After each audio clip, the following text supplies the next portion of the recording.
Not to be left out, it perhaps goes without saying that we will be having meetings as well with the other two major political groupings, the Progressive Liberal Party and the Democratic National Alliance. We are preparing a schedule now and hope to be able to finalize the schedule that relates to your party within the next several days. But discussions have already been had between Dr. Minister and myself, and we are quite agreeable to doing that. Just in terms of where we are in the process, as you know, the plan is for debate on the constitutional bills, the 4 constitutional bills, to begin in the House of Assembly tomorrow.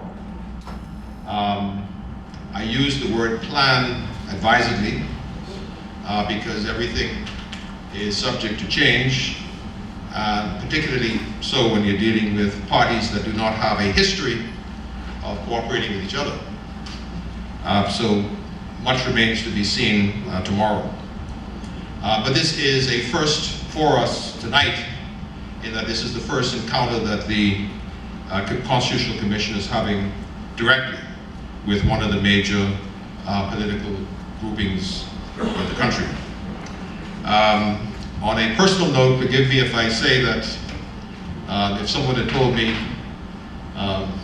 just a year ago that the time would come when I would be addressing a gathering of the Free National Movement, I would have had, I'm sure, some interesting words to say about that. But I want to assure you that it's a pleasure to host you this evening. This is a meeting of the Constitutional Commission, and we're delighted to host you, the leaders of the Free National Movement, here this evening. I want to make one point very, very clear, and it has particular reference to what is supposed to happen tomorrow. It is my understanding that if there is any deviation, if there's any lack of uniformity between the two parties, and the lack of uniformity is of a material nature. In other words, if there's a material disagreement between the two parties on the bills, that the government does not intend to proceed.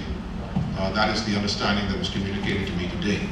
And so that's why I think it's important that we develop a clear understanding as to what disagreements there may be between the two major parties to determine the extent to which those disagreements can be resolved in terms of the bills that are presented, that have been presented, and which may possibly be amended.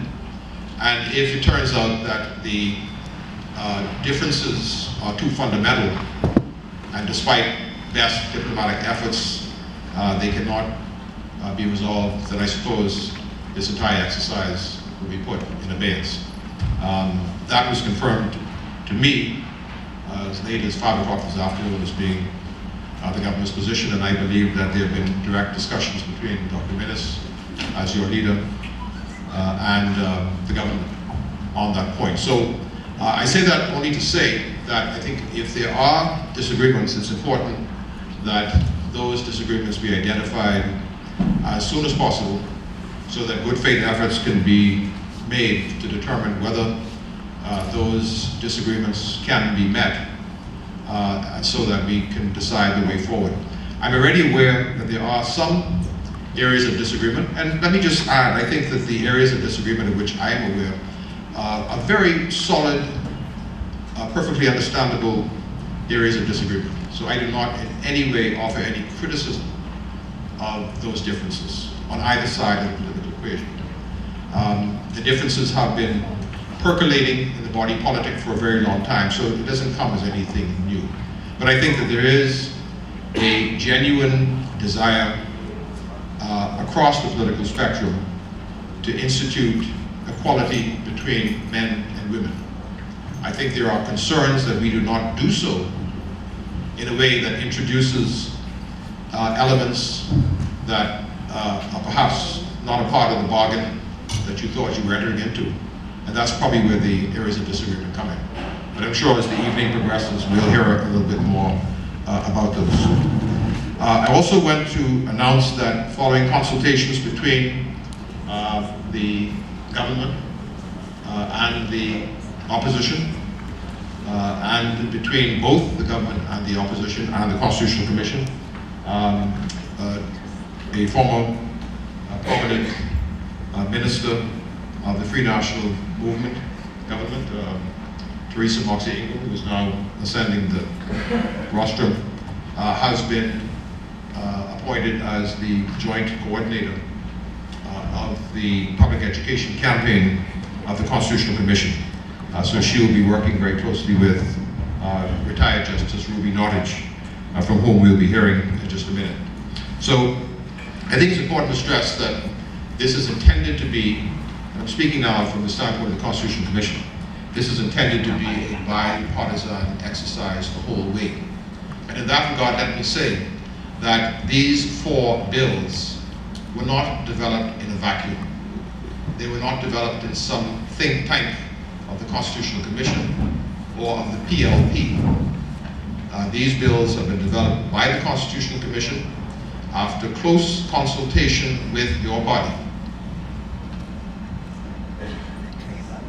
and having regard to the experience of the bills in 2002. In fact, some of the bills that have come in for controversy are virtually identical to the bills that were tabled and passed and put to the referendum in 2002.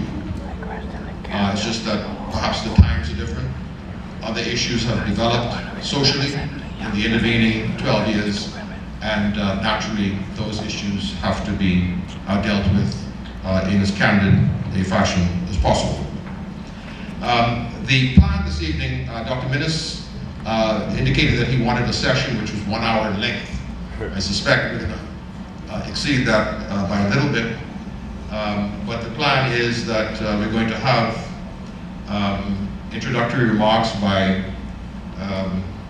Honorable Teresa Moxie Ingram, followed by a presentation of the 4 bills, which will be done in some detail by Justice Nottage. Commander Klein is unfortunately detained in Grand Bahama, so the presentation is going to be done by Justice Nottage, who is the head of our Public Education Committee.